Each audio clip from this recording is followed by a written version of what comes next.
중앙정보부와 김재규, 그리고 12.6 사건. 중앙정보부. 중앙정보부는 1961년 5.16 군사정변 이후 5월 20일 창설되었습니다. 일명 중정, 남산이라고 불렸죠. 국내외 첩보 업무를 비롯해 공원의 동향을 감시하고 검찰, 경찰의 뒤에서 수사권과 기소권까지 가지고 있었습니다. 이쯤 되면 나는 새도 떨어뜨린다는 말이 나올 정도로 무시무시한 정보기관이라고 볼 수 있죠. 중정이 악명 높아진 이유는 남산의 지하실 때문이었습니다. 일단 들어가면 제 발로 나오기 힘들다는 소문이 무성했죠.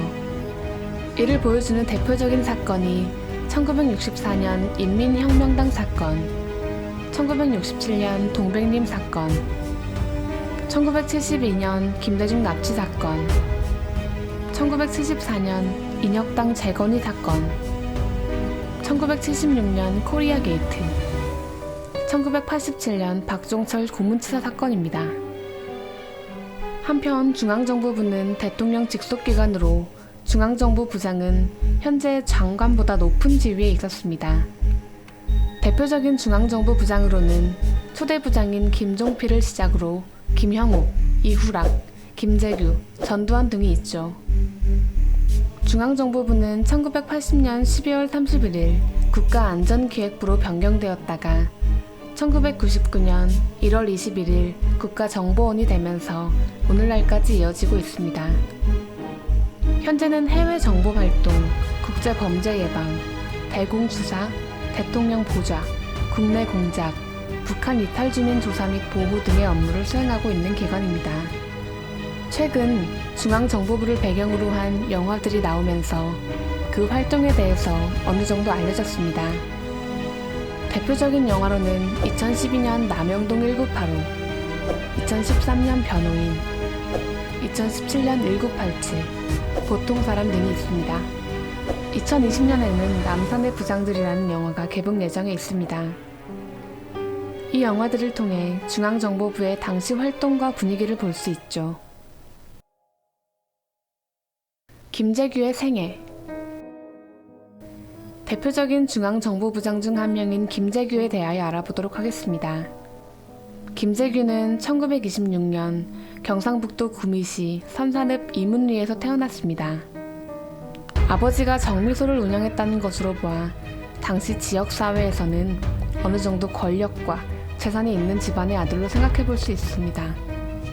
부유한 어린 시절을 보낸 김재규는 안동 공립농림학교, 대구농업전문학교, 중등교원 양송서를 거쳐 일제강점기에는 일본 육군이 운용하던 일본국 특별간부후보생까지 수료했습니다.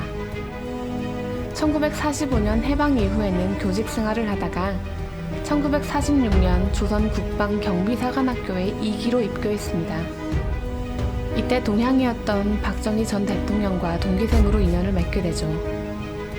1946년 우수한 성적으로 사관학교를 졸업한 후 조선경비대 참의로 임관하였다가 군경체육대회 때 미 육군과의 충돌 사건으로 인해 면직된 후 다시 교사로 근무하게 되었습니다. 이후 복직하여 안동지구 공비토벌작전 당시에 22연대 정보주임으로 참여했다가 충무무공 훈장을 받으면서 3사단 대대장으로 부임하게 되었습니다. 부임하자마자 1950년 6.25 전쟁이 발발하면서 각종 전투에 참여해 많은 공을 세웠죠. 전쟁이 끝난 후에는 1957년 육군대학 부총장을 지냈습니다. 1961년 5.16 군사정변 당시에는 국방부 총무과장으로 있었는데 이때 정변에 가담하지 않으면서 혁명군 사령부에 연행되어 조사를 받기도 했습니다. 그러나 조사 과정에서 부정사실이 밝혀지지 않았고 석방된 김재규는 방첩부 대장, 보안사령관, 3군 단장 등으로 역임했습니다. 1973년 육군 중장으로 전역한 후 유신정후의 1기 국회의원이 됩니다. 이후 중앙정보부 차장으로 취임되면서 의원직을 사퇴했죠.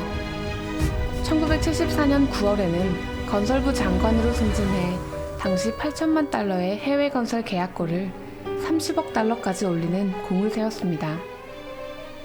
1976년 12월에는 중앙정보부 8대 부장으로 취임하면서 박정희의 보좌를 맡게 되었는데 12.6 사건 이전에 최태민 보고서를 작성해 최태민의 문란하고 부적절한 사생활을 박정희에게 보고하기도 했습니다. 12.6 사건. 김재규는 박정희와 같은 고향 출신이자 육사 동기로 박정희의 신복과도 같은 존재였습니다.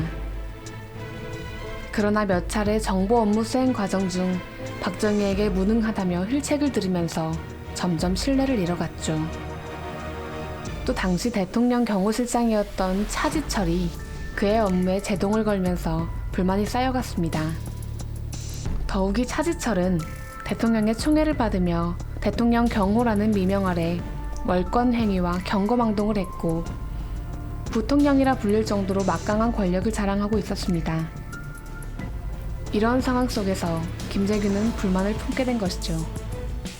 그러던 중 10월 26일에 공정동 중앙정보부 밀실에서 만찬 계획이 잡히자 박정희 암살을 계획합니다. 김재규는 기다리던 10월 26일이 되어 암살 직후 쿠데타를 일으킬 계획으로 육군 참모총장 정승화와 중앙정보부 차관보 김정섭을 별관에 대기시켰습니다. 또한 비서실장 김계원에게 미리 차지철 살해를 암시했죠. 만찬이 시작되고 박정희가 부마 사태의 원인을 중앙정보부의 능력 부족이라며 힐난하자 차지철도 함께 나서 김재규를 무시했습니다. 분노한 김재규는 밖으로 나가 권총을 챙깁니다. 부하들에게 밖을 막힌 채 돌아와 박정희와 차지철을 암살하였죠. 거사 이후 김재규는 김계원에게 마무리를 부탁하고 육군 참모총장인 정승화의 뜻대로 육군 본부로 이동하게 됩니다. 이때 만약 김재규가 중앙정보부에 갔다면 역사가 달라졌을 것이라고 이야기하는 사람들도 있죠. 공정동 안가는 당시 중정의 통제에 있었기 때문에 김재규가 시나리오만 잘 써서 발표했다면 모든 사람들을 속여 성공적인 거사를 이룰 수 있었을 것입니다. 그에게는 차지철이 반란을 도모했다, 혹은 불순 세력이 침입했다라는 시나리오를 쓸 수 있는 시간이 충분히 있었습니다. 그런데 왜 그는 쉬운 길을 두고 육군 본부로 가게 되었을까요? 김재규가 육군 본부를 선택한 이유에 대해서는 여러 가지 설이 있습니다. 첫 번째, 중앙정보부는 대통령 직속 기관이었기 때문에 대통령 사후에는 권한이 없었다라는 설. 두 번째, 육군 참모총장인 정승화와 친분이 있었기 때문에 그의 협조를 받을 수 있을 것이라고 생각했다라는 설. 세 번째, 우발적으로 암살을 했기 때문에 생각할 시간이 부족했다라는 설이 있습니다. 어쨌거나 그는 육군 본부를 선택했죠. 육군 본부로 피신한 김재규는 믿었던 정승화에게 배신을 당했고 그 자리에서 체포됩니다. 김재규의 부하 직원들 역시 차례로 체포당하면서 사건은 일단락되었습니다. 12.6 사건은 대한민국 정부 수립 이후 전국에 비상계엄이 선포될 정도로 큰 사건이었습니다. 이 사건으로 정승화는 계엄사령관이 되었고 보안사령관이었던 전두환은 합동수사본부장이 되어 12.6 사건 수사의 책임자가 되었습니다. 한편 법정에 선 김재규는 12.6 사건이 민주주의를 위한 계획적인 혁명이라고 주장했습니다. 그러나 당시 대부분의 수사관과 대법관들은 단순 우발적인 사건으로 보았습니다. 계획적인 혁명이라고 보기에는 거사 후 김재규의 행동이 무엇을 해야 할지 모르는 사람처럼 보였기 때문이죠. 항소 이후 보충서에 따르면 김재규는 박정희를 암살한 결정적인 이유로 부마 민주항쟁을 얘기합니다. 부마 항쟁의 상황을 직접 보고 온 김재규가 박정희에게 민심 수습책에 대해 건의했지만 면박을 주었다는 것입니다. 또한 차지철의 의견에 따라 강경 진압을 명령했다면서 불만을 표했죠. 그러나 법정에서는 김재규를 비롯한 관련인들에게 대부분 사형을 선고합니다. 이때 윤보선 전 대통령은 민주주의의 이름으로 김재규 사형권을 구명하고자 했습니다. 또한 종교계와 학계, 문화계에서도 김재규를 구명하기 위한 서명운동을 전개하기도 했죠. 그러나 이것은 받아들여지지 않았고 김재규는 1980년 5월 24일 교수형으로 생을 마감하게 되었습니다. 그는 죽기 전 아내 김영희 씨에게 부하 직원의 가족들을 부탁했고 김영희 씨는 그의 유언에 따라 유족들의 교육비와 생활비를 지원해 주었다고 합니다. 법정 진술에 따르면 김재규는 박정희만 암살하면 대한민국에서 민주주의가 실현될 것이라고 생각했다고 합니다. 민주주의를 막살하는 여기에 비하면 서서히 시퍼렇고 막강한 힘을 가지고 있는 유신체제를 정면에서 도전해가지고 유신체제를 타파하는 데 성공했습니다. 그렇게 해야 민주주의를 회복하는데 완전히 성공을 했습니다.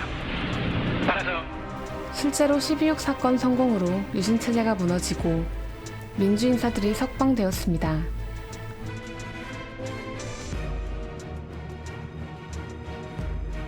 그러나 18년 박정희 시대 뒤에 또다시 10년이 넘는 신군부 전두환, 노태우 정권이 등장하게 되었죠.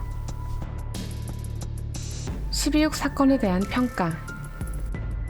김재규가 민주주의를 이루어내기 위해 유신 독재자를 몰아냈다면서 영웅으로 보는 생각들이 있습니다.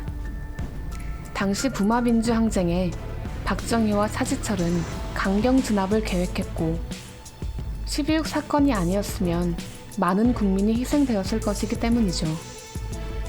실제로 항쟁 당시 부산과 마산의 시민들이 경찰서로 끌려가 무자비한 구타를 당했다고 하니 시간이 더 지연됐다면 경상도뿐만 아니라 호남, 수도권까지 이러한 탄압이 번졌을 가능성도 있을 겁니다. 이러한 이유로 김재규를 긍정적으로 평가하기도 합니다. 그러나 부정적으로 생각하는 이유도 많습니다. 먼저 유신 정권에서 주요 자리에 앉아 박정희와 함께 부귀영화를 누렸다는 것이죠. 실제로 김재규는 정부의 요직으로 호의호식을 한 유신 정권의 앞잡이가 아니냐는 의견입니다. 두 번째로 차지철과의 권력 싸움의 결과로 12.6 사건이 일어난 것이기 때문에 대의를 위한 것이 아니라는 생각이 있습니다. 당시 김재규는 중앙정보부장으로서 야당 문제와 부마 항쟁에 대한 대처가 미흡하다는 문제로 대통령의 눈밖에 났습니다. 실제로 어린 차지철이 자신에게 면박을 주는 등 자존심을 상하게 하는 일이 많았다고 합니다. 이러한 개인적인 불만들이 우발적인 거사를 일으킨 것이라는 부정적인 평가가 있습니다. 마지막으로 12.6 사건으로 신군부가 등장하게 된 결정적인 역할을 했다는 점입니다. 신군부가 등장하게 되면서 군사 독재가 연장되었고 이로 인해 1980년 5.18 광주 민주화 운동, 1987년 6월 민주항쟁 등의 운동에서 많은 국민들이 희생되는 비극을 겪었죠. 결국 김재규의 12.6 사건은 민주주의를 위한 움직임이었다라는 긍정적인 평가와 함께 개인적인 원한으로 사건을 일으켰고 또 다른 군사 독재를 시작하게 한 원인이 되었다는 부정적인 평가를 받고 있습니다.